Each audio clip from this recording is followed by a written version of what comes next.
بسم اللہ الرحمن الرحیم۔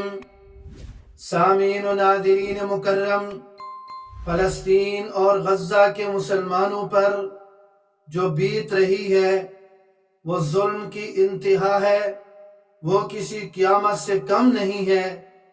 ان حالات میں ہمیں کیا کرنا چاہیے؟ تو چند ایک کام ہمارے کرنے کے ہیں جو ہم اہل فلسطین اور اہل غزہ کے لیے کر سکتے ہیں۔ نمبر 1، فلسطینی مسلمانوں کے لیے ہم دعاؤں کا اہتمام کریں کہ اگرچہ ہم اس لائق نہیں کہ ہماری دعائیں قبول ہوں، لیکن اللہ رب العزت کے فضل پر اعتماد کرتے ہوئے ہر نماز کے بعد اپنے فلسطینی بھائیوں کو ضرور یاد رکھیں، تو ان کے لیے دعاؤں کا اہتمام ضرور کریں۔ اور دوسرے نمبر پر جو ہمارے کرنے کا کام ہے وہ یہ ہے کہ اسرائیلی مصنوعات کا نہیں بلکہ تمام یہودی مصنوعات کا بائیکاٹ وسیع پیمانے پر ہونا چاہیے، اس لیے کہ دشمن کو کمزور کرنا ہے، اور دشمن کو کمزور کرنے کے لیے جو تدبیر ممکن ہو اس تدبیر کو اختیار کیا جائے۔ یہ غیرت اسلامی اور دینی حمیت کا تقاضا ہے کہ یہودی کمپنیاں اپنی آمدنی کا 40% حصہ اسرائیل کو ہر سال دیتی ہیں، تو غیرت اسلامی اور حمیت دینی کے تقاضے پر عمل کرتے ہوئے صرف اسرائیلی مصنوعات کا نہیں بلکہ تمام یہودی مصنوعات کا ہم بائیکاٹ کریں۔ اور تیسرے نمبر پر اہل فلسطین اور اہل غزہ کے مسلمانوں کے لیے جو ہم کام کر سکتے ہیں وہ ان کی مالی امداد ہے کہ جس قدر اور جس صورت میں ممکن ہو اس کو اختیار کیا جائے۔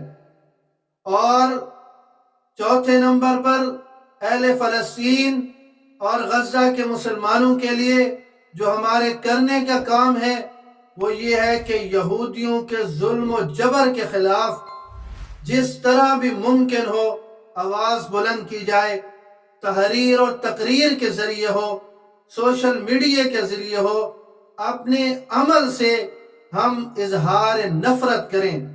ان یہودیوں کے ظلم و جبر کے خلاف ہم اظہار نفرت کریں اور اپنے مظلوم بھائیوں کی ہم حمایت کریں۔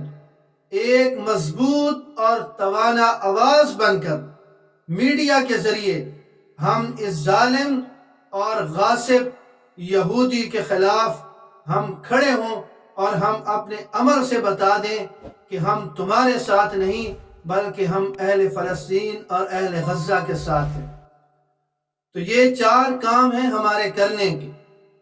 اور پانچویں بات اور پانچویں چیز جو آپ کے سامنے ذکر کر رہا ہوں وہ یہ ہے کہ یہ فلسطین اہل فلسطین کا ہے، یہودیوں کا نہیں ہے۔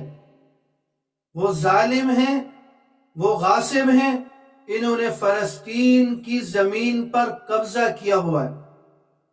1948 میں جب جرمنی نے اسے اپنے ملک سے نکالا تو یہ یہاں آ کر پناہ گزین ہوئے، اور انہوں نے آہستہ آہستہ فلسطین پر اپنا قبضہ جما لیا۔ اب فلسطین، اہل غزہ اپنی اس زمین کو حاصل کرنے کے لیے یہ اسرائیل کے ساتھ جنگ لڑ رہے ہیں۔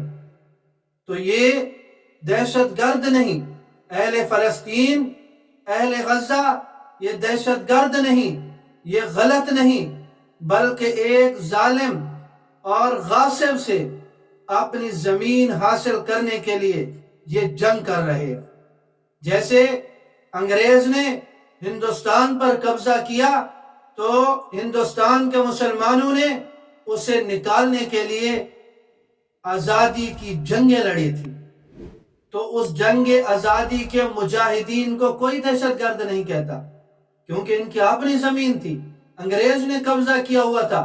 تو لہذا انگریز کے خلاف لڑنے والے اور پھر اس انگریز کو اپنے ملک سے نکالنے کے لیے وہ اگر مجاہد تھے، اور جنگ آزادی کے مجاہدین انہیں کہا جاتا ہے، تو اہل فلسطین اور اہل غزہ بھی اپنی زمین کے لیے، اپنا قبضہ چھڑانے کے لیے یہ جنگ لڑ رہے ہیں، تو یہ دہشت گرد نہیں ہے بلکہ اپنا حق حاصل کر رہے ہیں۔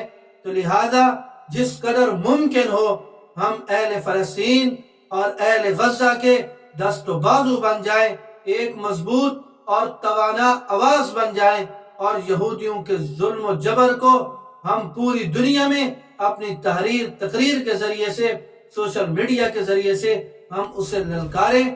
اللہ رب العزت ہمیں جرت اور بہادری نصیب فرمائے۔